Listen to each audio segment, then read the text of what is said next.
Welcome to a new episode of Ausfahrt.tv in what I call English, and I'm your host, Mr. Z. Well, this is the 2015 Volvo XC90, the big SUV from Volvo. It was presented last year in Stockholm, and we even have a video clip of this presentation, which is linked below in the description. In 2002, the first Volvo XC90 was introduced. 4 years later, in 2006, they had a first facelift, and in 2010, which was supposed to be a year for the second product generation, Ford sold Volvo to the Chinese, and it took them 4 more years to present the second product generation. Well, the second product generation is based on a special platform where 90% of all the parts were developed completely new, and this platform will be used for all Volvo cars bigger than the S or V60. So in the next 2-3 years we expect more new products from Volvo, which are all similar to this car, not from the design only, but most likely from all the interior and all the security stuff. Well, something else is new. In the press release, Volvo is saying, well, we are premium with this car. Before, you know, they were always like, yeah, almost premium sort of. Now, no more shyness. We are premium with the XC90, which is, by the way, produced in Sweden in a small town close to Gothenburg. Well, of course, we have a lot of competitors in the segment, and we hardly know them here in Germany because those cars are not sold too much in Germany, but over in the US, you all know them all. Well, it's a Range Rover Sport, of course, the Volkswagen Touareg, the Porsche Cayenne, the Audi Q7, Mercedes with a new GLE, and of course BMW with the X5, which is the leader in the segment, at least in Germany. Well, for those of you who are new to our format, first of all, yes, I have a strong accent. Yes, that's my English, and yes, I'm serious about it. Second, yes, it's extremely long, this review, but we put in the description of the video down below on YouTube, you find markers and you can jump to different sections. So if this right now is not interesting for you, you can jump to the next section. If you, for instance, just care about the trunk, jump to the trunk. If you just care about the driving experience, jump to the driving experience. But I highly recommend just watching the whole clip if you're really interested in this car. Well, at least here in Germany, Volvo is offering the new XC90 with 5 different engine options. First of all, we have 2 petrol engines, the T5 with 254 horsepower and the T6 with 320 horsepower. Then we have the T8, which is a plug-in hybrid with the engine of the T6, so 320 horsepower with a petrol engine, and 80 horsepower with an electric engine. Then there are 2 diesel engines. The D4 comes with 190 horsepower and the D5 with 225 horsepower. Well, the D4 is the only Volvo XC90 which comes with front-wheel drive. All other cars have all-wheel drive with a Haldex powertrain.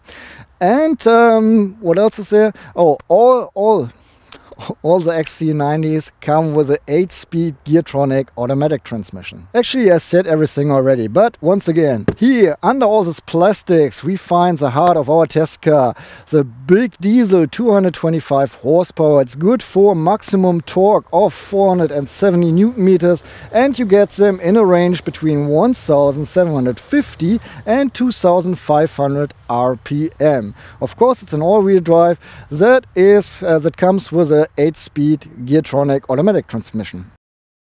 Now it's time to give you the basic facts about our test car.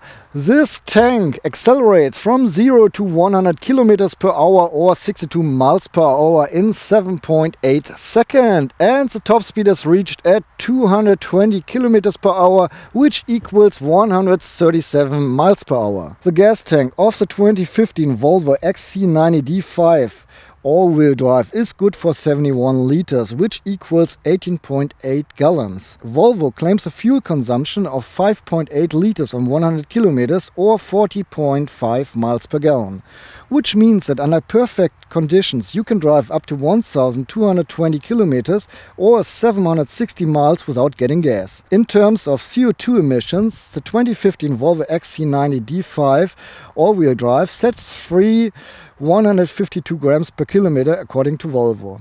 The Volvo XC90 has a length of 4.95 meters or 195 inches with a wheelbase of 2.98 meters, which equals 117 inches.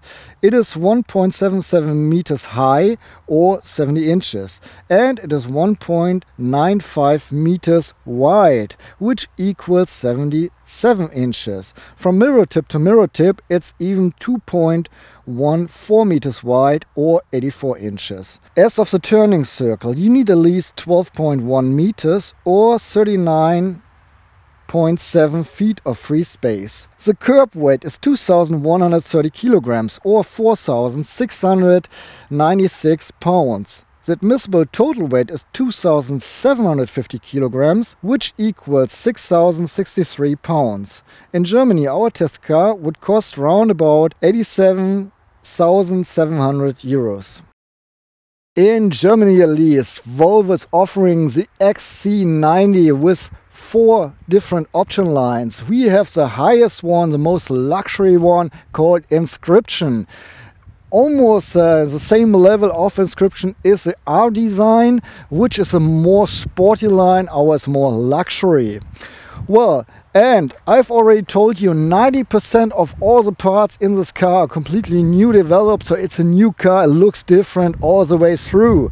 However, the grille should symbolize the new face of Volvo cars. So we have the Volvo badge, and surprise, surprise, they changed a little bit. The letters Volvo are now with a black background, while before it was a dark blue.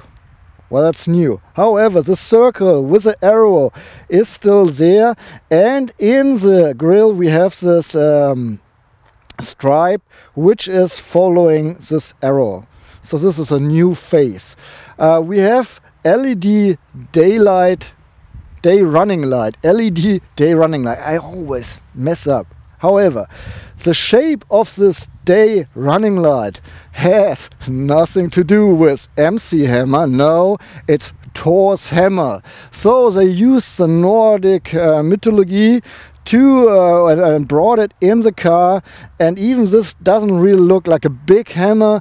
The shape is very clear and supposed to be Thor's hammer. Not only the day running light is made with LED techniques, the whole front light is using LEDs, and down here we have the fog lamps. If you're not driving faster than 40 kilometers per hour, you have here the cornering light. No, the turning light. No, the cornering light. And if you're driving faster than 40 kilometers per hour, you use the headlights, which is dynamic cornering light as well. And if you can always drive with your high beams on, because the car is recognizing traffic ahead of you and is turning down the high beams or trying to prevent the other cars from being blended. Well, it looks like a soccer mom vehicle, but indeed it is made to even go a little bit off-road. Yes, indeed it is. You have a ground clearance of 24 centimeters, so around about 8 inches.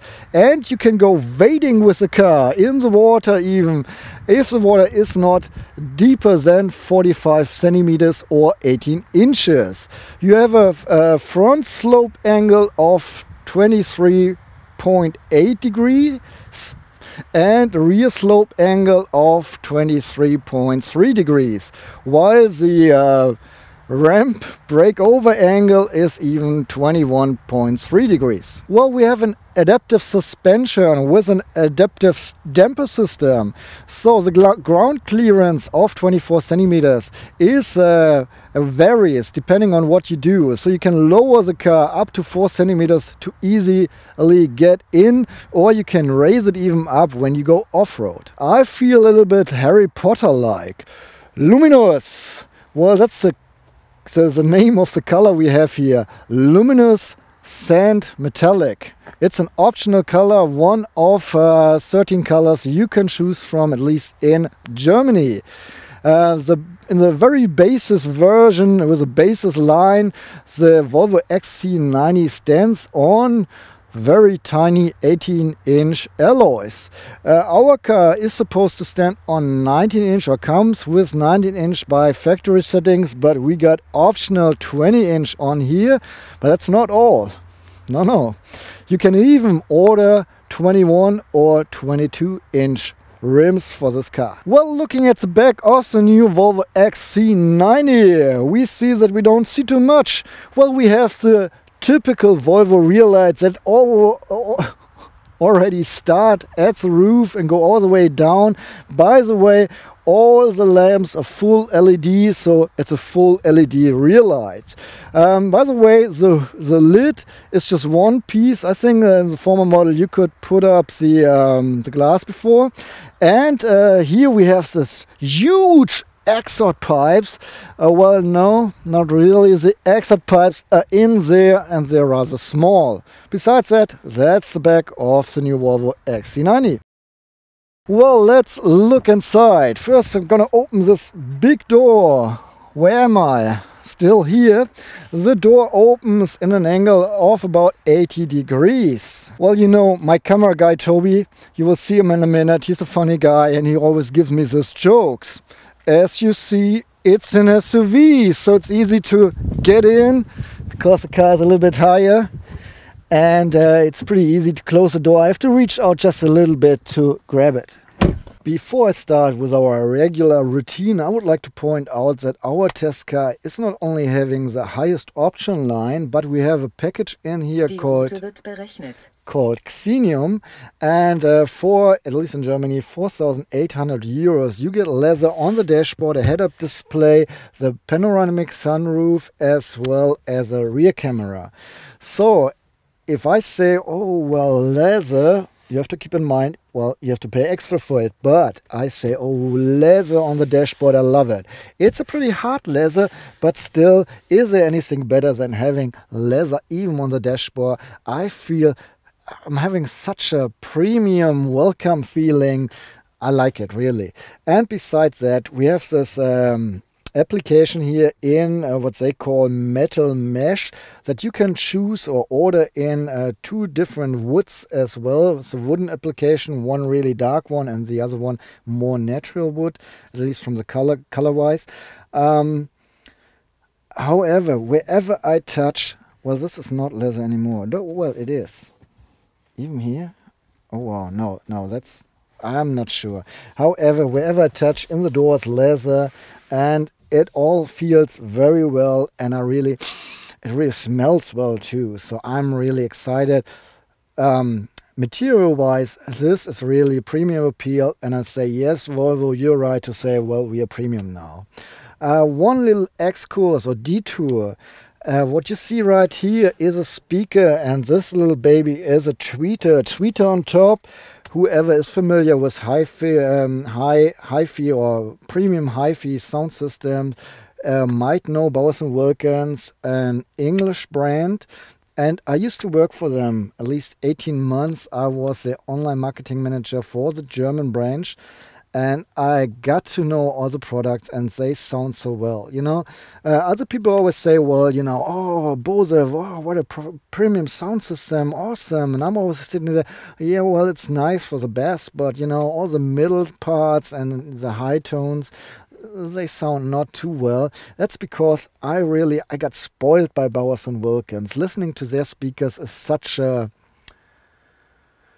well, it's, you know, like looking at a nice picture of art. However, the first generation of car speakers that you found in the Jaguar for a while were not thrilling me so much, but listening to this system, I'm just overwhelmed. I really like it. I'm really proud of my old colleagues. They did a good job with this premium sound system here in the new Volvo. Okay, back on the route. So all the materials, well done Volvo. Thinking about usage in the car, we have this huge display, 9.2 inch big, where you do a lot of your work. So they reduced all the buttons. You only have the major buttons you really need, and everything else is on this display. And you, for instance, like the heating of the seat, you can choose here, and everything else.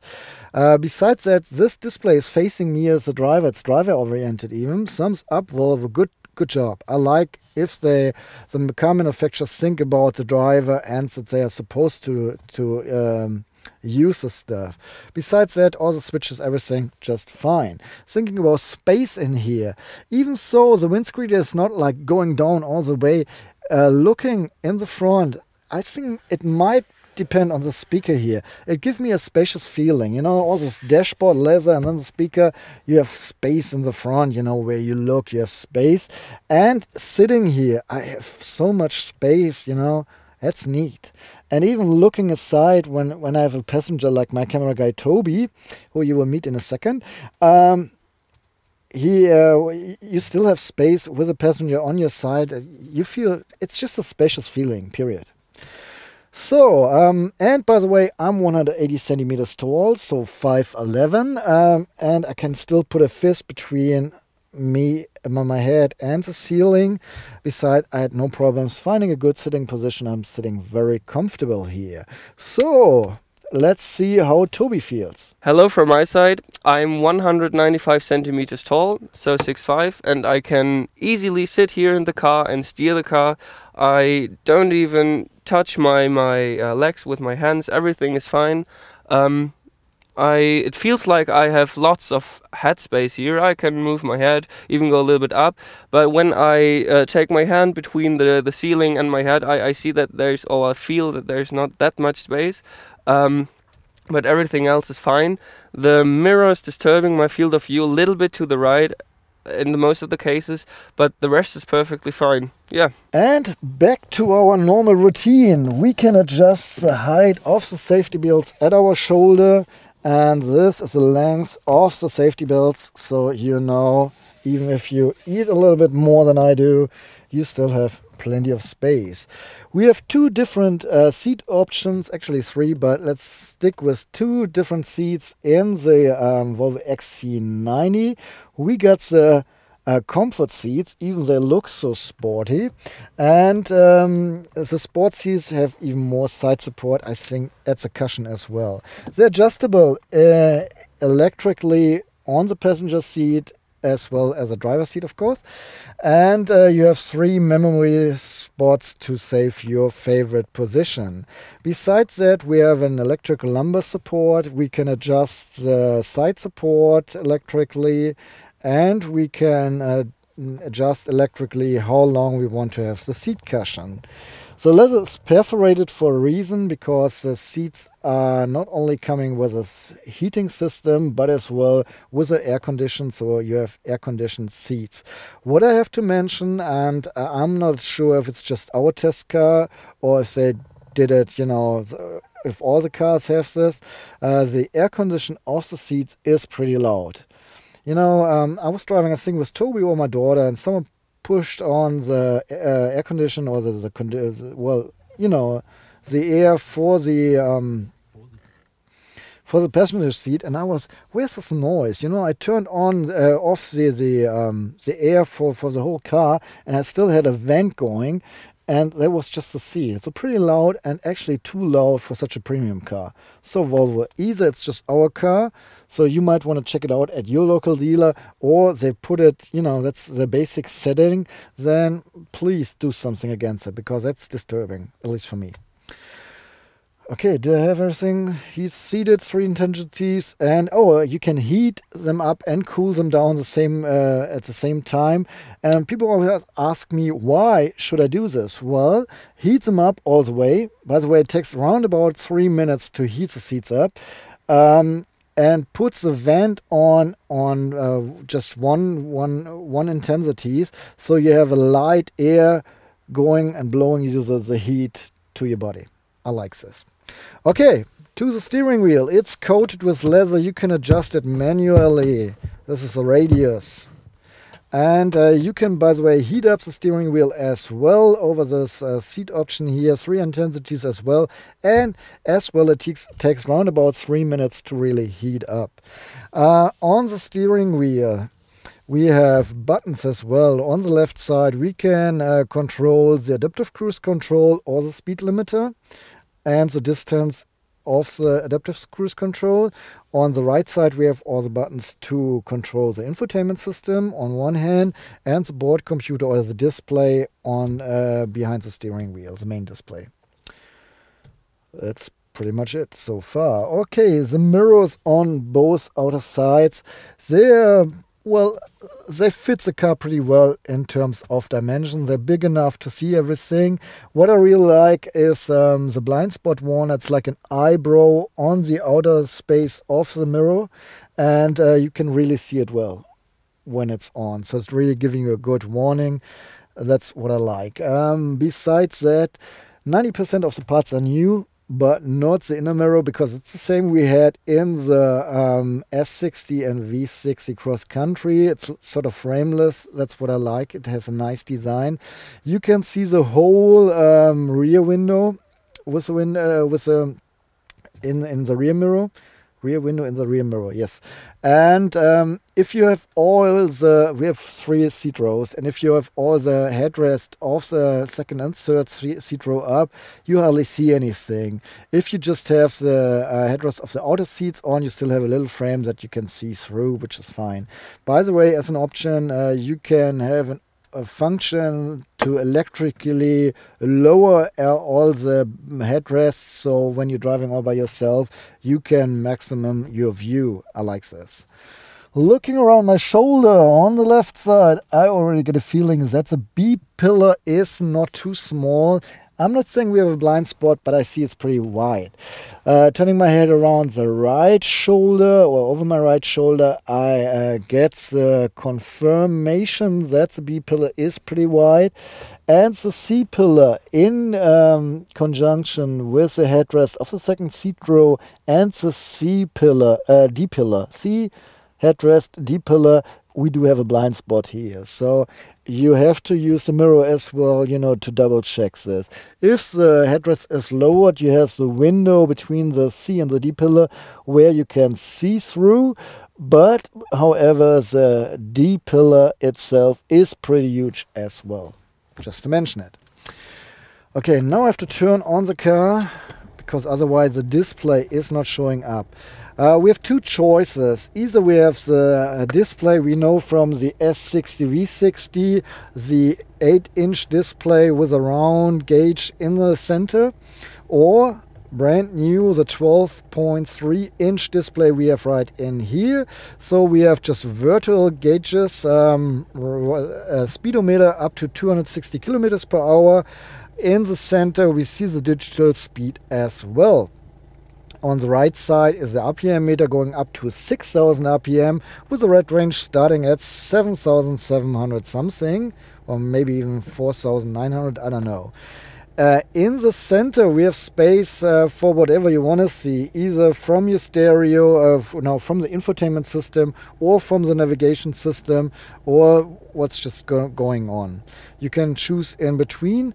By the way, you see how much fuel or diesel is left in the gas tank down below in the RPM meter, while below the speedometer you see your trip kilometers or the overall kilometers. And I have no clue, to be honest, where I find the temperature of the diesel engine. No clue. It's not there. I don't know. By the way, whenever you want to see the navigation system, the round gauges, the virtual gauges, go to the side a little bit, and I think they shrink just a little bit, and they show you the card in between. So you have not only the map in the display here, but as well there. Okay, that's pretty much it so far.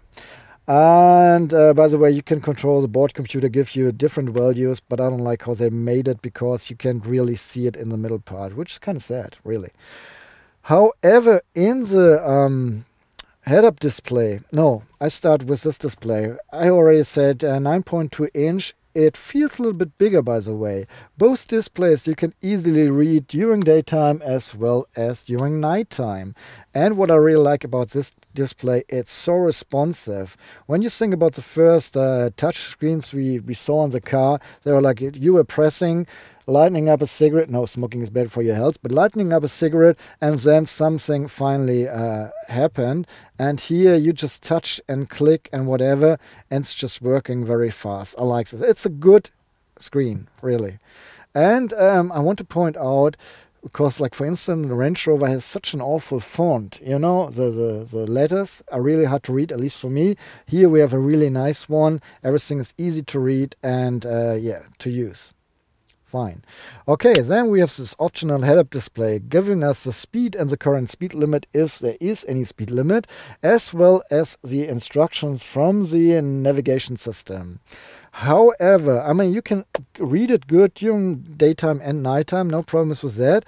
But if you put your head to the side a little bit or to this side, you know, you shouldn't do this because you were always, you know, focusing on the street. But if you do anyhow, because you just, you know, hanging in your car, for instance, you don't see everything of the information anymore.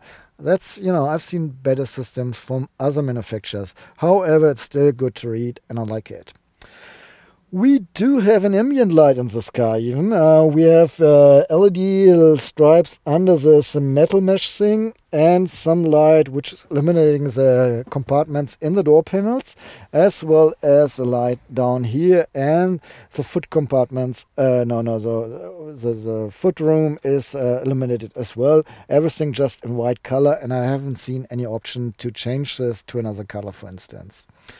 We do have the panoramic sunroof in here. I like it. It's really huge, starting right at my head, going all the way down to the second seat row. So everyone sitting in the back has perfect view to the top.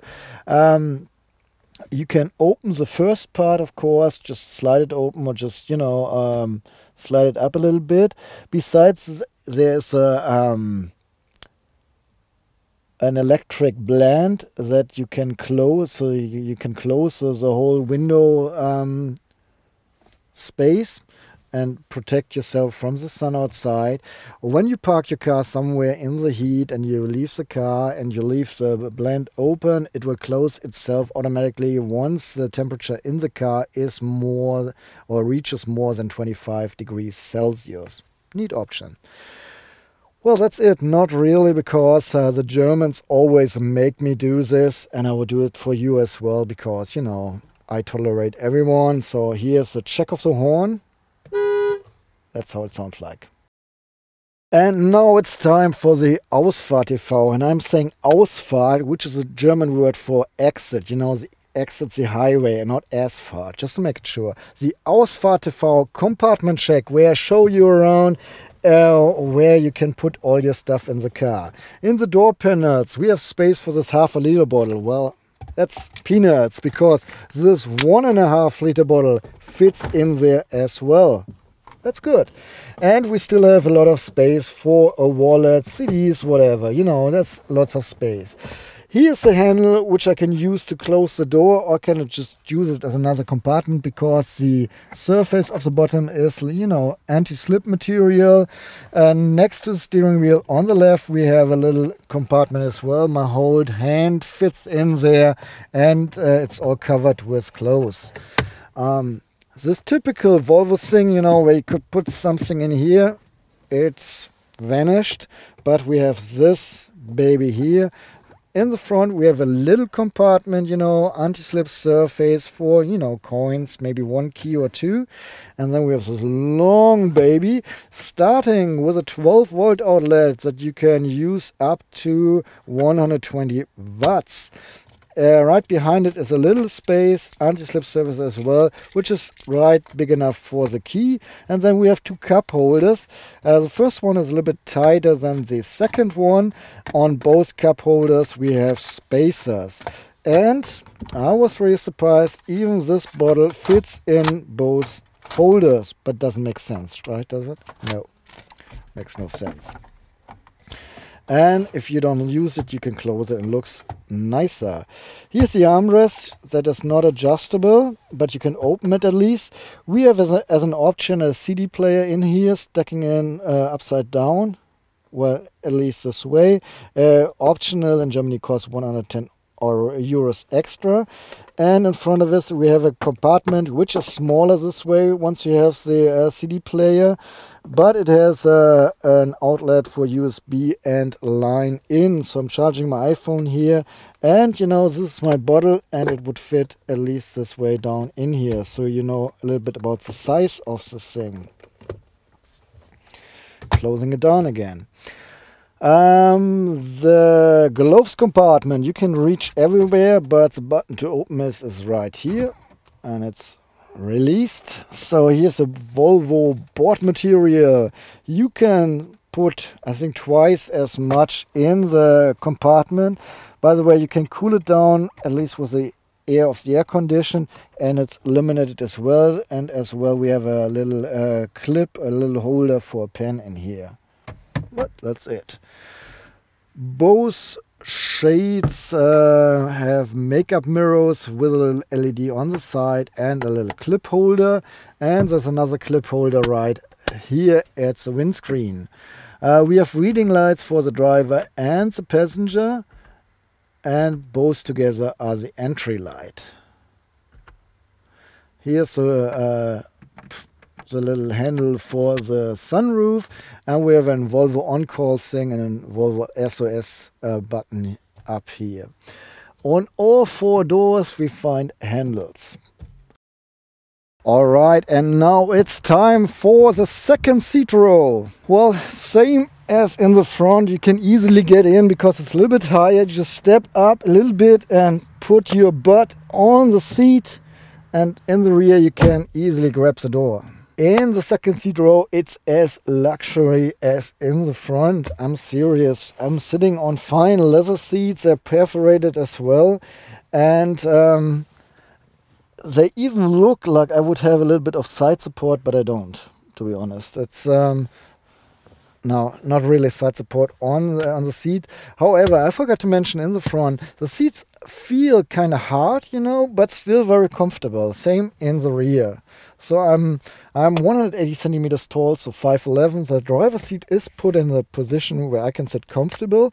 And as you see, I have lots of space for my legs, and almost a fist fits between my head and the ceiling, so I have no problems with the space. I can adjust the seat here, I can scoot it to the front, and even if I scoot it to the very front, I can still sit comfortable.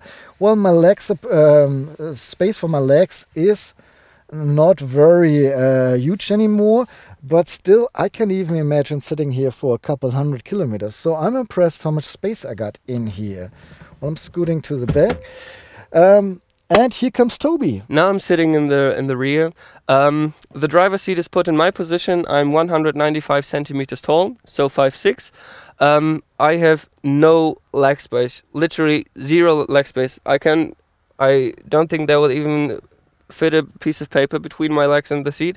But Janus, as kindly as he is, will put the seat in his position, and as you see, the leg space is growing bigger and bigger and bigger, and now I'm on the point where I say, wow, this is impressive. I can dance here almost. Without lying, I can dance in here. I have so much space for my legs, for my feet. Everything below my hips is perfect.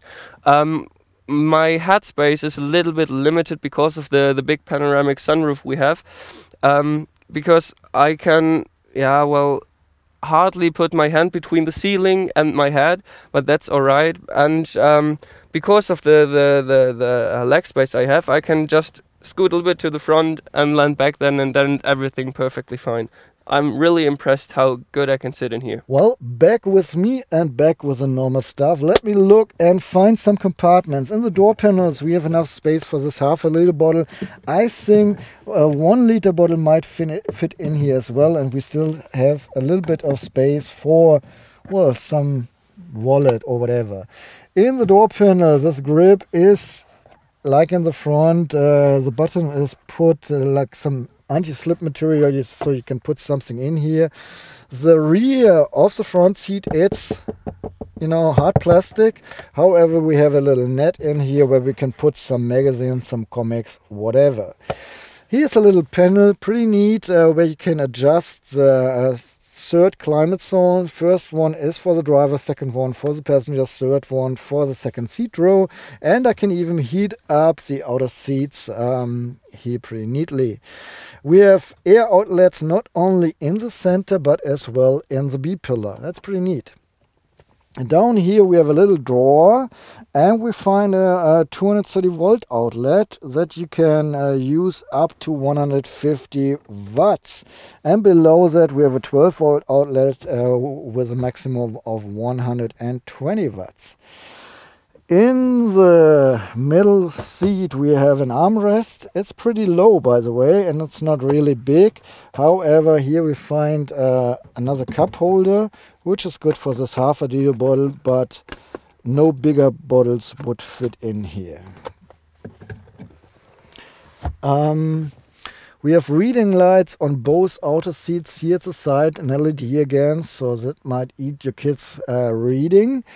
And we have handles, I mentioned it already, with hooks for your jacket at the handle as well as on the B-pillar. We have power-driven windows, a little bit slow, tainted glass, by the way, privacy glass, and they fold down completely, and once they roll up,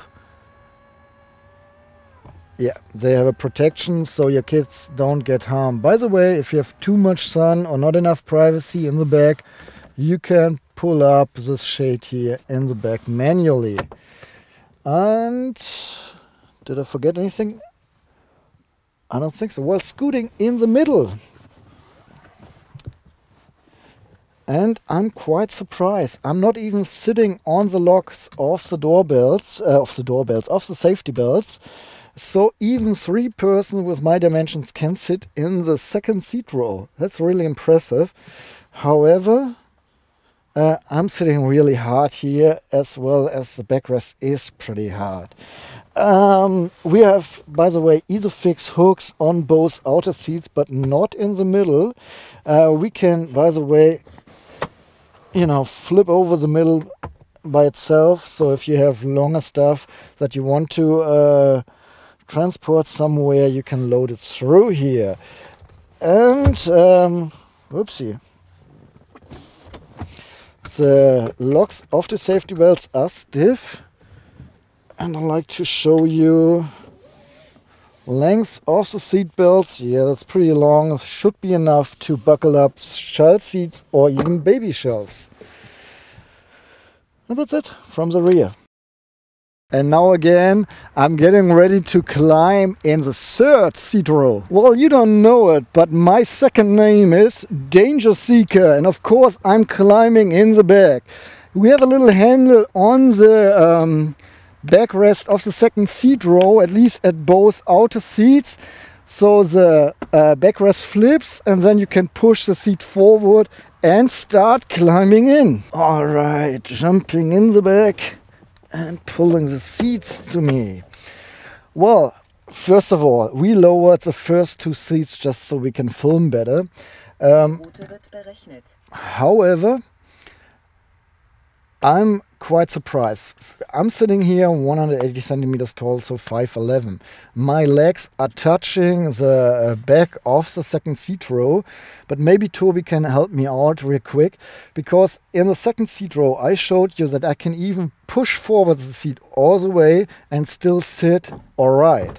Now I'm just pushing, thanks Toby, the seat just a little bit, just a tiny bit forward, and now I have space for my legs.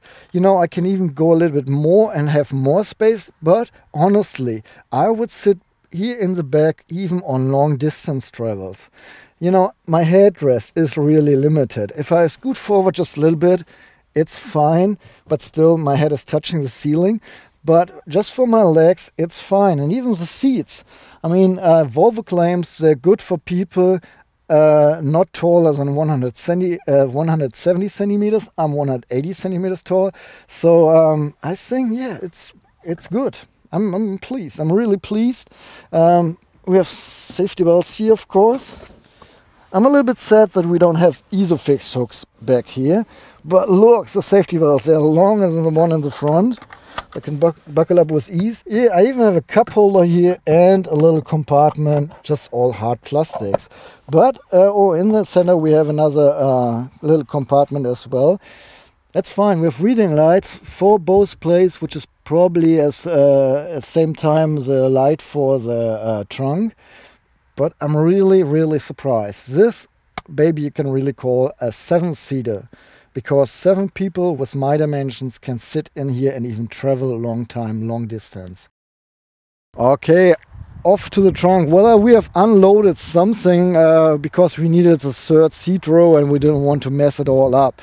You have various options to open the lid of the trunk. First of all, a button next to the steering wheel. Second, the normal way. And third, with a key. By the way, this is a key. I think it's pretty neat. It's very plain, just a Volvo badge, and the buttons are on the side. So you have lock, unlock, and open the lid, and an emergency button. Once you have the key in your pocket, it's enough to, you know, use the sensor under the left part of the bumper, and just because I stayed there, it's not opening further. I'm sorry. Well, I have to fake it now. It would open all the way, of course. And now you have, with the third seat row enabled, you have still space for 314 liters, which equals 11 cubic feet. And if I pull our tripod case here out, then I have to put it down around about 78 centimeters or lift it up again 78 centimeters, which is around about 31 inches. But I can lower the rear around about 6 centimeters, so we only have 72 centimeters to lift up stuff. But I don't like it this way. By the way, I can stand under the lid pretty easy with my 180 centimeters, but Toby was banging his head already 3 times here. If I have to criticize something about the whole trunk concept, then that if we use the third seat row, there's no space for the privacy shade that I have to remove to use the third seat row. I can just lay it in the trunk, but that's kind of, you know, not really sexy. However, let me look around. No, first of all, I flip the third seat row. All I have to do is pull the handle and then the seat, whoops, and the seat will flip back. And we have hooks here for bags that we can use for up to 5 kilos. We have 4 things to tie up things. We have 2 lights on each side, 1 LED, and we can even use the reading lights of the third seat row if we need more lights. There's this little divider here with a rubber band we can use to separate the goods, and we can even lift the floor, and there's another compartment, and here's the net to, you know, to use if you have heavy goods that you want to prevent from flying to the front. And below that we have even another compartment. Well, I don't figure out how to remove this really. And here we have the tools as well as the tire kit. While the emergency package is here hooked up to a rubber band on the right side. On the right side we have a 12-volt outlet as well. And if you really want to, you can use the compartments from the third seat row to store some stuff as well. if I have to, or if I want to complain about something, I'm not a really tiny guy. I'm not tall either, but I'm not tiny. If I want to reach to something on the very back of the trunk, I won't be able to reach it, and I will mess up my jeans if I have a dirty bumper, for sure. So people even smaller than me will have really problems loading and unloading the trunk. Yeah, let's do the measure thing. We have a width here of almost 120 centimeters. I would say 110 centimeters at the smallest point. And if I pull back one of the seats, I can put in goods up to a length of 30 centimeters or 55 if they're not really high. And if I lower the seat as well, I have space for goods of a length of 116 centimeters. Yeah, and now let's flip the second seat row as well. If you don't flip the second seat row, you have a trunk worth 692 liters or 25 cubic inch. But I've already started flipping the second seat row. So you have 3 elements while you have 2 elements in the third seat row. If I want to flip the last one, I have a handle here next to the seat, and now it's all done. And we have a length here up to 180 centimeters up here. I don't know where my band is. Oh, here it is. Let me check this, please. So from the very front to here, we have almost 190 centimeters, 188 centimeters. And I pushed forward the passenger seat to the very front, and this is a gain of even 30 centimeters more. So you can put stuff in here up to a length of 2.20 meters, and even up here to 1.90 meters, and with a width of 1 meter and almost 20, we have a bed in here, king size bed. So as you can see, I can easily lay in here, and I really feel like taking a little nap. However, if I want to say anything negative about the whole concept, is that there are holes between the second and the third seat row. So if you have loose stuff that you put in the car, it might slip down here. However, you even have a plain surface, so everything is really ready to sleep in here. Once you have flipped all the seat rows, you have space for 1,868 liters, which equals 67 cubic feet. Alright guys, don't wonder that I'm wearing a different t-shirt. It's a different day. We recorded the first part of the clip a couple days earlier. Then we went to the Frankfurt Motor Show because I wanted to drive the car a little bit longer on the Autobahn and so on. And now we have returned from the motor show, and here I am telling you about my driving experience. First of all, we have the 2-liter 225 horsepower diesel in our car.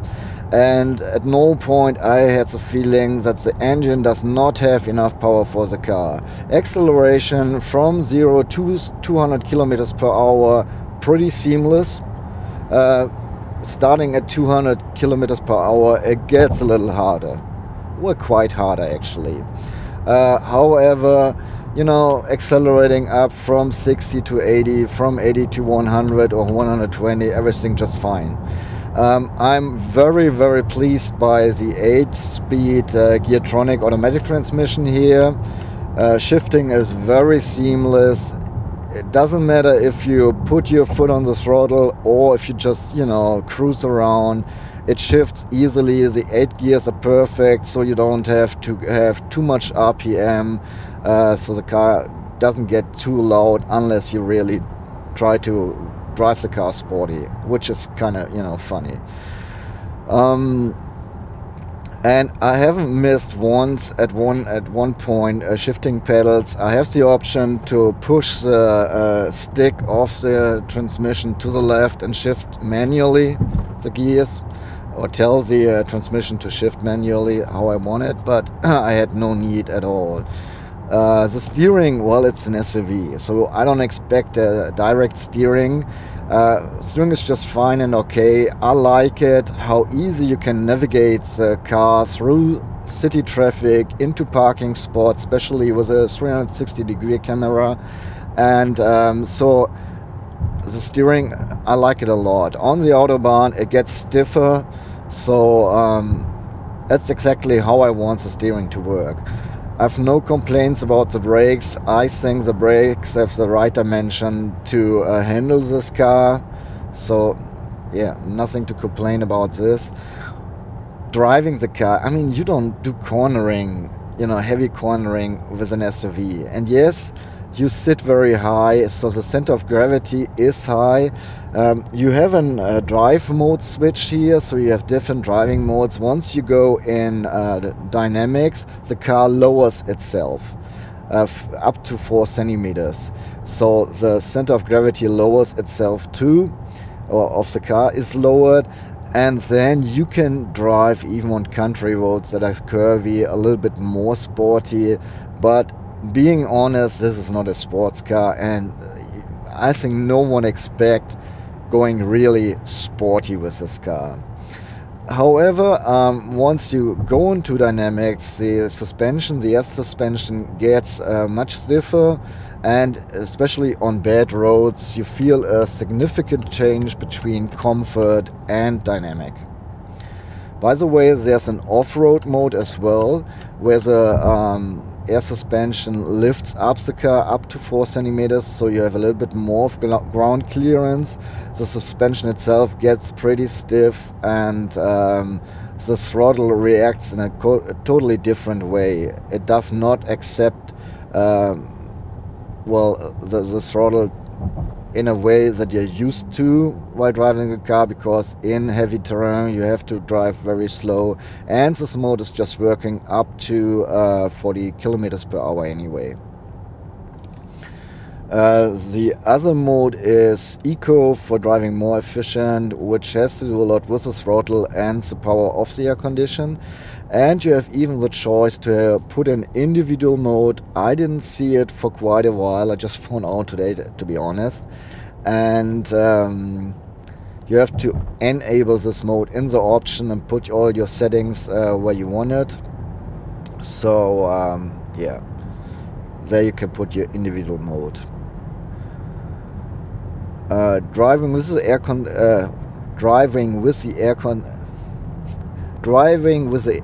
air suspension in comfort is pretty comfortable. I think the car is not too silent. Actually, it's a silent runner overall if you don't put the throttle too hard. But you have wind noises starting up at around about 90 kilometers per hour. They get quite a bit louder, around about 120 kilometers per hour. But then you don't feel a significant raise of the volume from 120 to 200 kilometers per hour. Talking about the fuel consumption, Volvo claims a fuel consumption of 5.8 liter diesel on 100 kilometers. Well, we say no. We've driven around about 850 kilometers with the car. A lot of traffic, city traffic, but around about, I think, 700 kilometers on the Autobahn as well. We didn't drive too fast. We went to Frankfurt and back, so on the way to Frankfurt we were always cruising, you know, around about 160 kilometers per hour, and on the way back yeah, we were driving faster where we could, but it was raining in between, so there I was just going 130. We have a average speed of 66 kilometers per hour on those 850 kilometers, and we have fuel consumption of 10.3 liters diesel. So I think that's quite a lot, just looking at the numbers. But then sitting in this car, driving this tank, you know, being aware of driving this tank, I think 10.3 kilometers liters per 100 kilometers is a value I would, you know, I wouldn't think, wow, that's bad, you know. Fits the car, I guess. Okay, I think that's it.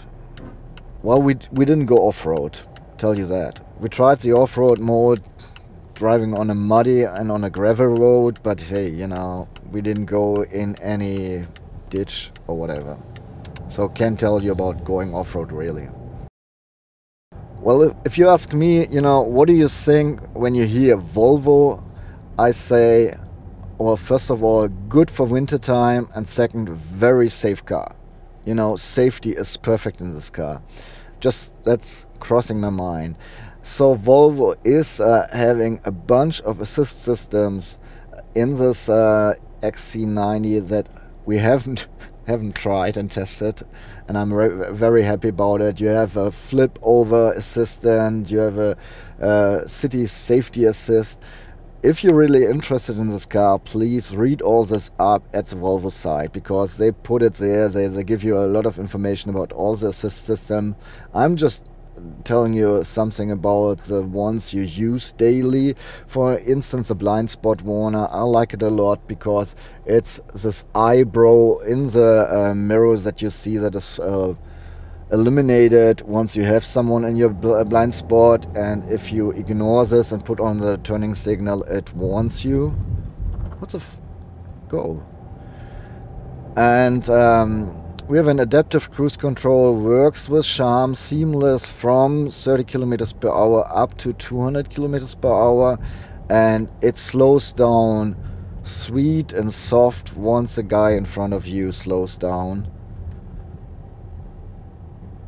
I'm trying to be a polite guy in the city, but this guy's just driving me nuts. Thanks for turning over.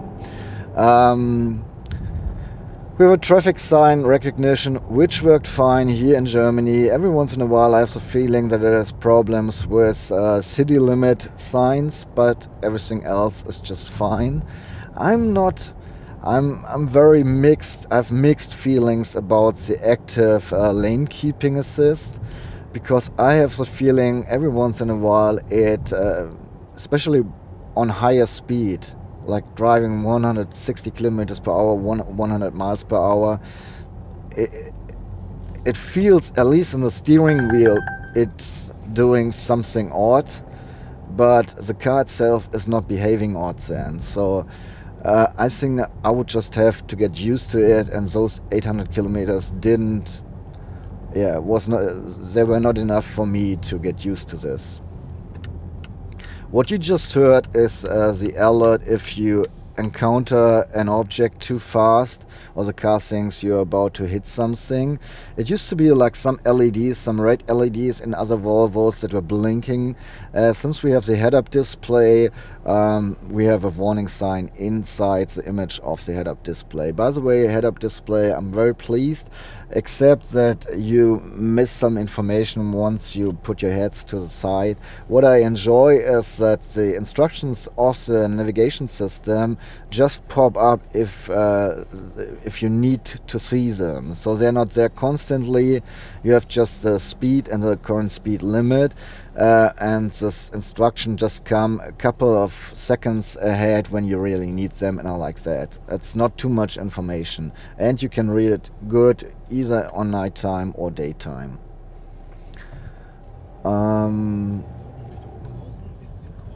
Last but not least, some words to the tablet infotainment system, or the whole system. I'm very impressed. It really is very responsive, very fast, the whole system. Even the navigation system is fine. We just had a problem once with the GPS signal, I guess. I like how easy you can, you know, turn on this heating off the seats, or the cooling the seats down, or changing your personal climate zone. I think they did a perfect job, even with all the options that you can turn off and off, on and off. You got rid of all the buttons, and it's all here. And just driving this car one day, you're familiar how the whole system is structured. And I think they did a pretty good job. And I'm really impressed how really fast the whole system is, and how responsive the whole display is. Our car was equipped with a Bowers & Wilkins premium sound system, and I've mentioned I worked there for quite a while. I'm really proud of what my colleagues had made, but the sound itself, if you have the possibility to test drive the Volvo XC90 with this Bowers & Wilkins system, please do it, because this is a good system, very good system. It's not as good as a Burmester system, which you find in the new S-Class or in the S-Class. It's not new anymore, but it's, you know, it's close to that. I really think they did a perfect job, Bose and Wilkins. Well, that's it from our review of the 2015 Volvo XC90 D5 all-wheel drive. And yeah, let's put it this way. Comfort, I like the car. It's much more silent than the other Volvos I've driven before. Positive. And the air suspension is really good. Still, it's an SUV, so every once in a while, when the road is too bad, you feel it. But a lot of the bad road condition is equalized by the suspension, so I like it. Driving fun. Well, you know, in Germany we have the Autobahn, and we can drive as fast as we want. And the car goes fine up till 200 kilometers per hour, and above it's really rather, well, hard, you know. But yeah, in your country you have a speed limit, so it doesn't bother you at all. So once you drive faster than 110 kilometers, the suspension lowers the whole car, less ground clearance, so better performance. Ouch! Wow. Well, on the road.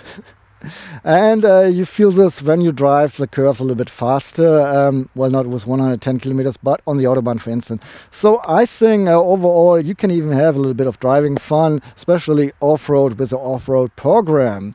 Use it as a daily driver. I give both thumbs up, because 6 grown-ups, at least with my dimensions, fit in this car, and you even have a little bit of rest trunk. I think that's really cool, especially when you have to load heavy stuff in the car. You can lower the back a little bit, so it eases you to load stuff in the car. Yeah, it's perfect. For me, really both thumbs up for usage as a daily driver. I'm sorry. Fuel consumption, I will tell you right now. Talking about the fuel consumption, Volvo claims a fuel consumption of 5.8 liter diesel on 100 kilometers.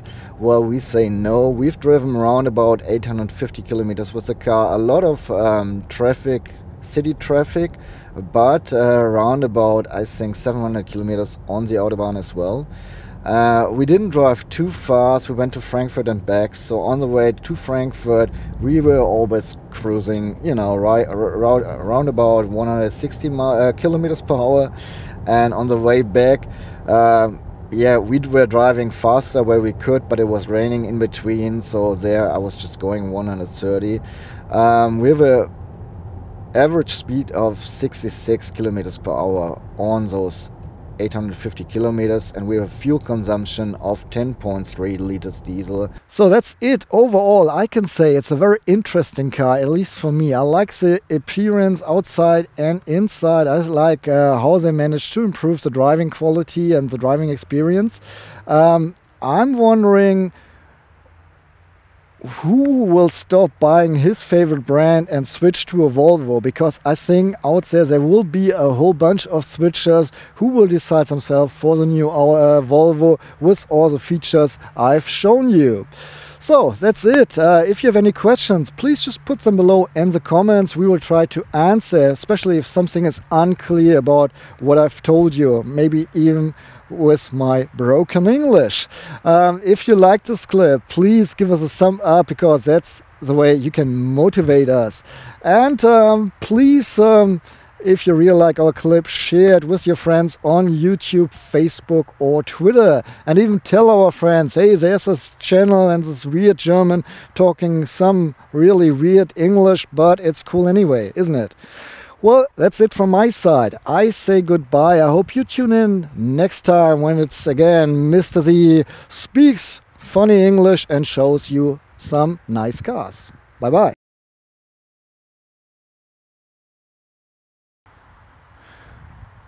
Well, new for me at least. Volvo is claiming... Nee, mach nochmal weg. Das kriege ich jetzt nicht hin. Warte. Fog lamps. If you're not driving faster than 40 kilometers per hour, dreimal verhaspelt, einmal neu. The whole front light Wie heißen die Dinger denn? I can easily lay in here, I could even sleep in here. If I want to...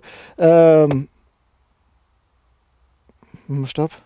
Was Negatives sagen? I would have space for 692 liters or... Weg.